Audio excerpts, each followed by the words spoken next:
Okay, good afternoon para sa bansang Pilipinas. So, pupunta natin ngayon yung katatapos lang na hearing. Medyo ah, hindi magandang resulta ng investigation, ano? Yung mga senador na pumunta lang doon para lang magpakita, na nandoon sila pero walang effort na malaman ang katotohanan. Bakos si Senador Jinggoy Estrada ay gusto niya pa ipin down si ah, Agent Jonathan Morales. Ipipin down niya pa, inulit niya pa, i-discredit si Jonathan.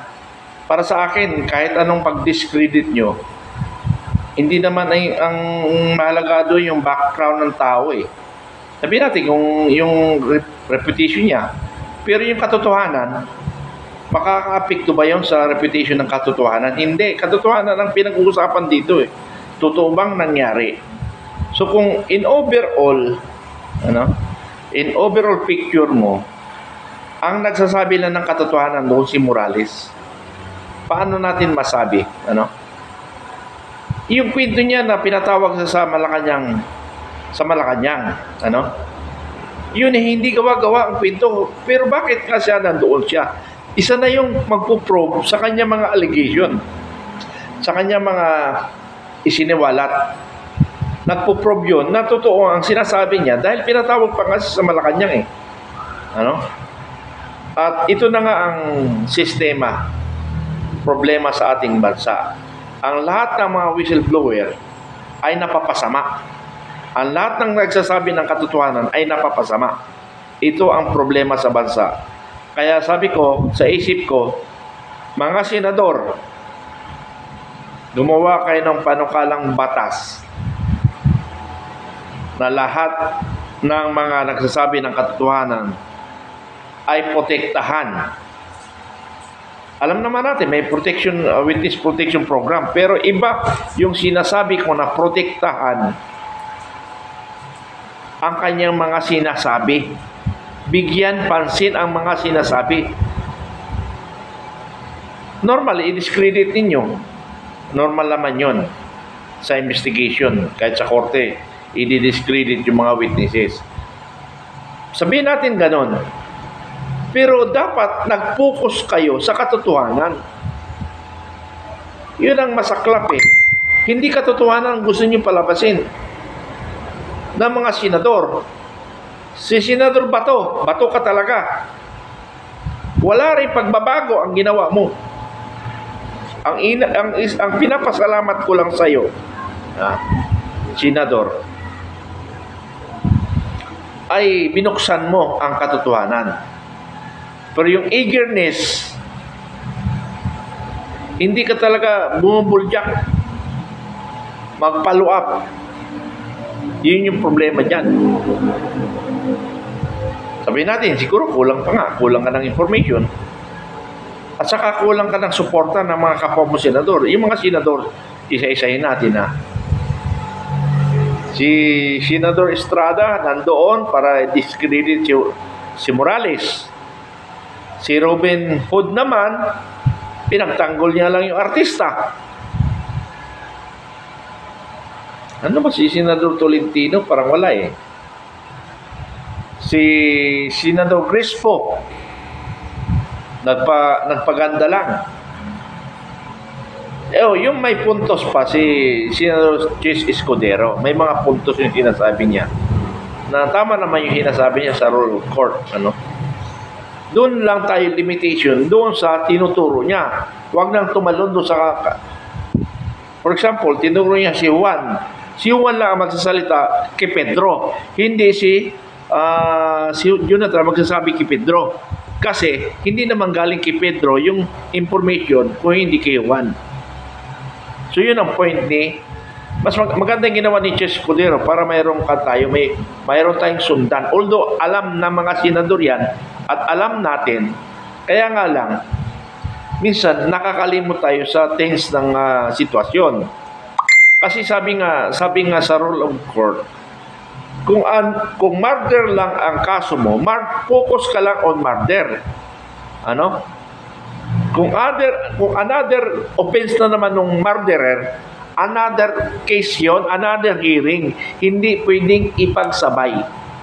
Ano? Hindi pwedeng ipagsabay. Ganon sa rule of court.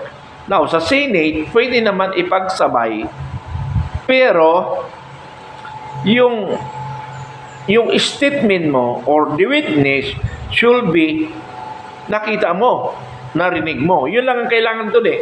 Nakita mo, narinig mo. Yun lang kailangan. Ibig sabihin, pag nakita mo, nandoon ka. Pag narinig mo, nandoon ka. Yun lang, doon lang iikot yun. Minsan medyo kay Morales, siguro, dahil nga sa sobrang kalituan na, mayroon pa siya sinasabing Lisa. Pero yun lang ay maaaring lead lang yung lead. Pero hindi na ma-accepted to the court yun. Pero binibigyan niya lang idea si Senador Bato na mayroong nagdidikta. Kasi ang pwede magsabi lang yung isa. Isa, dalawa, pangatlo pa si Lisa eh. So hindi pwedeng ipatawag si Senador Lisa. What I mean si First Lady o si Marcos. Kasi nga, wala nagsasabi na nakita niya si Marcos. So hindi pwedeng ipatawag. Ano? So, yun yung magandang sinasabi ni Chess na ganon ang rule of law. Ano? So, anong puntos ko kay Chess? Dalawa rin lang. Papugi, hindi naman papugi, medyo sinuportan niya si Bongbong Marcos at magbigay ng mga panuntunan doon sa investigasyon. So yun lang binigay niya. Pero may pabor pa rin. Pabor-pabor pa rin. Kasi siyempre, ito na lang tingnan natin mga kababayang Pilipino. Siyempre, magbarkada kayo, magka-classmate kayong lahat. Ano? At ang usapin dito, yung magka-classmate at inakusahan ka ng publiko. So, siyempre, classmate mo, ipagtatanggol mo rin kahit papaano. Yun yung problema doon. So, lahat ng mga senador na yun, lahat, even Senador De La Rosa, pinoprotektahan niya pa rin si Marcos. Nakikita pa rin sa kanyang karakter eh. Sa kanyang mga reaksyon, nakikita pa rin na pinoprotektahan niya pa rin yung dati niyang kapwa niya, senador. Ano?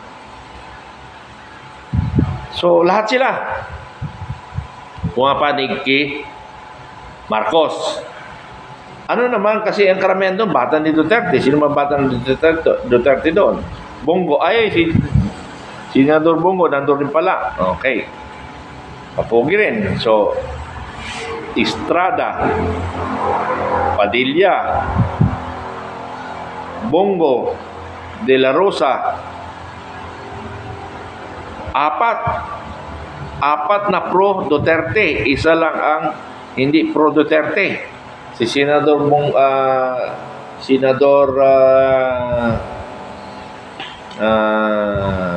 ito, si babae. Kalimutan ko. So, yun lang ang hindi kapartido. So, lahat yung kapartido. So, at kasamaan pa sa Senado. So, may problema nga.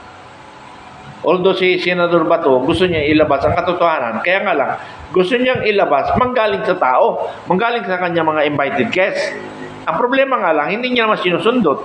Tinanong niya si Marcel Soliano, malamig kasi may preliminary statement si Robin Hood. Kaya yun ang tinignan ni De La Rosa. Kaya lang naawa rin siya kay Maricel Soriano dahil mula pa lang natitins na talaga si Maricel Soriano. Kinakabahan siya. Nawala yung pagka-komedyante niya. No? So, wala. Hindi mo mapilit eh. Pero ang puntos lang doon, nandun si Maricel Soriano. Yung kanya yung condo unit, tapos niyan ay bininta. So, yun ang isang question doon. Bakit bininta? Kasi para ibenta, analysis, para may stop na yung tanong para sa kanya doon sa condo unit na yun. So, yun ang yun ang isang kung ikaw mag-analyze, mayroon kang nakikita na may katotohanan. Kasi bininta kagad. Timing, 2012 rin eh. So meaning, pumapasok sa pagdududa. Okay. So, parang wala rin pumuntahan. Ang pinoprotektahan ko dito, mga kababayan ko, hindi si Bongbong Marcos, hindi ko sinuman. Ang pinoprotektahan ko dito, ang taong bayan, ang katotohanan na gustong lumitaw ang katotohanan. Ang kinagagalit ko rin dito, pinoprotektahan pa rin natin ang sitwasyon. Dahil como presidente, dahil como kasama, pinoprotektahan natin. Although talagang kasama yan sa takbo ng buhay ng Pilipino eh. Yung mga ganong case eh. Ano? Ngayon kaya pupuntahan ito? Wala naman mga aggressive na tanong. Parang wala rin eh. Wala rin pupuntahan. Lumabas na kasi yung mga pera dyan eh. Plus kasama. Ay, wala. Ewan ko lang. Ito lang administrasyon na eh. Lahat binili na. Diyos ko, binili na lahat. Pera pinapakilos. Kay Duterte naman, hindi bukod sa pera pinapakilos ni Duterte, although tama lang yung perang pinapakilos niya, yung kanya talaga is alagaan ang kanyang mga galamay. Especially the MUP. Pero kay Marcos, hindi niya inalaga yung MUP kasi bayad na. Ano? So bayad na, kaya hindi niya iniintindi. Ang iniintindi niya, yung mga hindi pa bayad, yung pala ang babayaran niya. So, I'm sorry. Kasi ganun ang mga analysis ko, ano. So, ganun lang.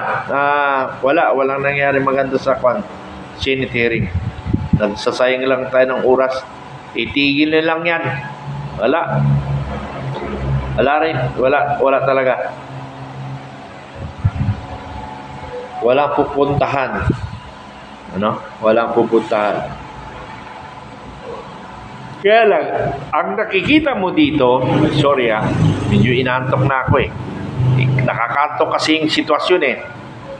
Ang nakikita na lang natin dito ay yung naiimbestigahan. At nakikita natin dito yung katotohanan. At nakikita rin dito natin na ang mga malalaking tao ay napoprotektahan ng kapwa na sa gobyerno. Yun ang problema. Yun ang isang nakikita natin dito sa investigation na ito, ano? O Senate hearing, ano? May pinoprotektahan pa rin ang dapat protektahan. Yun ang masaklap sa ating bayan. So much for that. Maraming salamat na marami. At saka natin subabayan kung anong ikalilitaw ng ibang mga opinion. Tingnan natin yung mga ibang opinion. Ano? Kasi samot-sari kami mga opinion kung halos parehas o hindi. Thank you.